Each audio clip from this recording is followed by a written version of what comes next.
Good morning and happy Monday. So, what is it that you're planning on this week? What are you doing? What do you got scheduled? We've got a really interesting time coming up. So, the NCAA tournament selection process starts next week.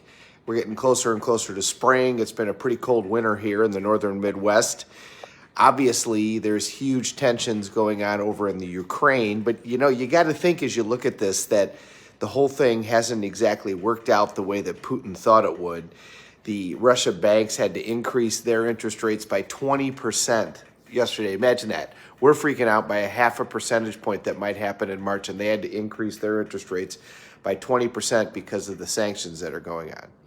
So back here in the States, all the mask mandates are getting lifted. All of the places that still had vaccination card notifications are getting lifted. Between immunizations and Omicron, you had 90% of the country have the virus, so now you've got herd immunity, and you're going to have that all the way through the summer. I mean, there could be an issue of a variant next fall, but from now until, September, October, we're not going to have any of that. So what's it going to be? It's going to be like it was last August. That's where we're headed. And people have money. People have had 2 years, coffee's done. People have had 2 years of not spending money on anything. So those people who've still been able to work, whose businesses have still been able to go, which obviously has not been everybody.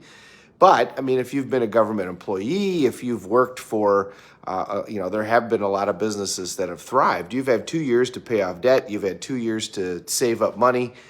You've had 2 years to sit around and wait for the opportunity to do stuff. So is everything going to be expensive? Sure. All these companies are trying to make up for 2 years of lost income.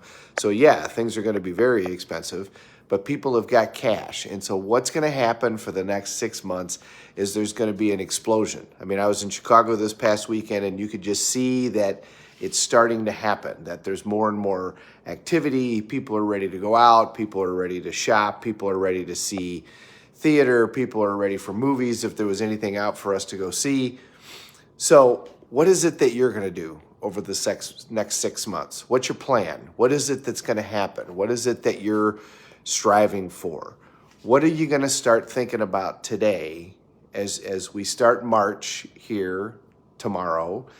What are we going to do from March, April, May, June, July, August? 6 months, what's the plan that's going to happen? Elon Musk talks about how if you simply did nothing else but focus on one thing for 6 months, it would change the rest of your life. And he attests to that because that's basically what he did, is he would, at 6 months at a time, focus on one particular thing and say, this is all that I'm going to work on during this 6 months, and just do nothing but focus on that like crazy, and then, of course, make huge strides. So what do you want to focus on for the next 6 months, and how are you going to start working on that today? A goal is a dream with a deadline, and when you schedule it is when it happens. We can think about it, and that's great. We can write it down, and that's better, but when we schedule it is when it's going to actually happen. So take some time and think about the next 6 months, and then break that down into what is it that you're going to work on today, and what are you going to work on this week in order to get yourself towards those goals.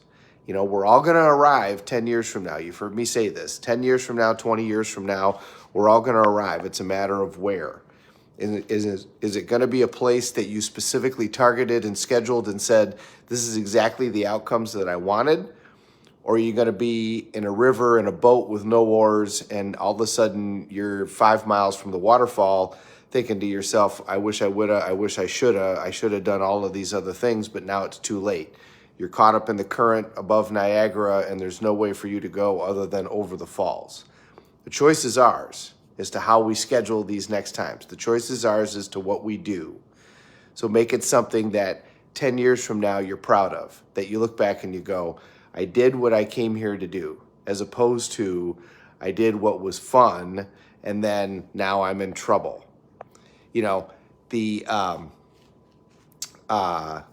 Now I can't think of his name, but the great motivational speaker Les Brown has this great phrase where he talks about if you do what is easy in your life, then your life's going to be hard. But if you do what is hard, then your life is going to be easy.